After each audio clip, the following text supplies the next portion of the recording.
Let's talk about Christian nationalism and how, among other things, it's fueled government dysfunction. This isn't about religion itself. It's about a political ideology that's actively undermining democracy. It's created legislative gridlock and prevented real solutions to some of our biggest problems. Christian nationalism is the belief that the U.S. was founded as a Christian nation and that its government should enforce conservative Christian values. It's not about personal faith. It's about using religion as a tool for power.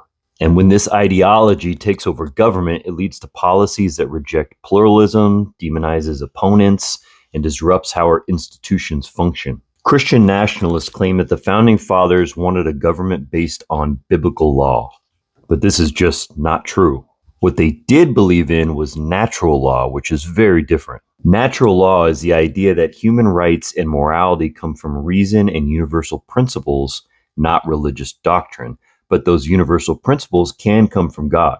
So when you're talking about things like life, liberty, and the pursuit of happiness, those things aren't from the Bible. They're from Enlightenment thinkers like John Locke, who argued that all people have inherent rights regardless of religion.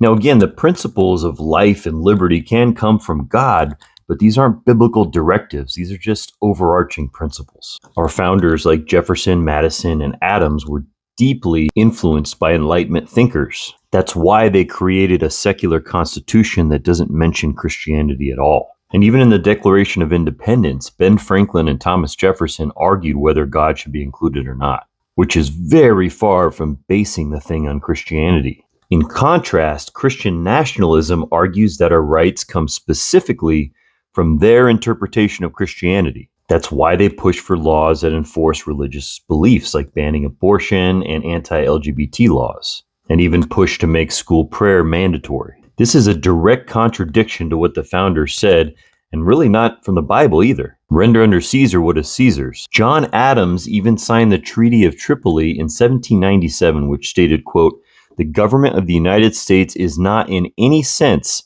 founded on the Christian religion." Today, Christian nationalism is unfortunately a dominant force in American politics. As of 2023, 10% of people fully embrace Christian nationalist belief and 19% are sympathetic. And those are also typically the ones that are most active. Marjorie Taylor Greene and Trump advisor Michael Flynn have explicitly called for making Christianity central to government.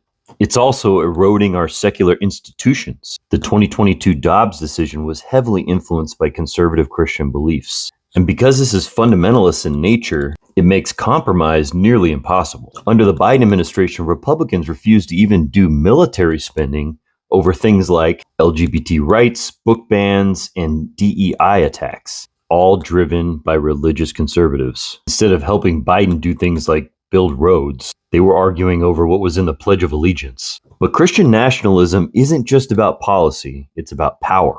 And often, as we're seeing now, goes hand in hand with authoritarianism. The leaders pushing this ideology believe democracy should take a back seat to God's will, which conveniently aligns with their political goals. We saw this all play out on January 6th. It wasn't just about Trump. It was fueled by Christian nationalist rhetoric. Insurrectionists carried crosses and banners that said, "Jesus is my savior, Trump is my president," and even held prayer sessions in the Senate chamber. In fact, political scientist Samuel Perry says that Christian nationalist beliefs were the strongest predictor of support for the insurrection. It also plays a huge role in voter suppression. Many right-wing lawmakers justified voter ID laws, gerrymandering, and other restrictions by framing them as efforts to preserve Christian values. The Brennan Center for Justice found that states with strong Christian nationalist influence are far more likely to pass laws that restrict voting access because they want power concentrated in the hands of white conservative Christians.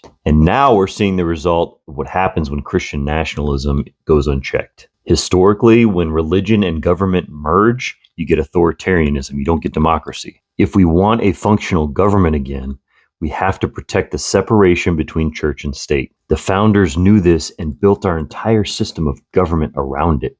And now we need to confront it. If you want to study this further, I recommend a book called Jesus and John Wayne by Kristen Dumez. It does a great job illustrating the reality of much of what I talked about here.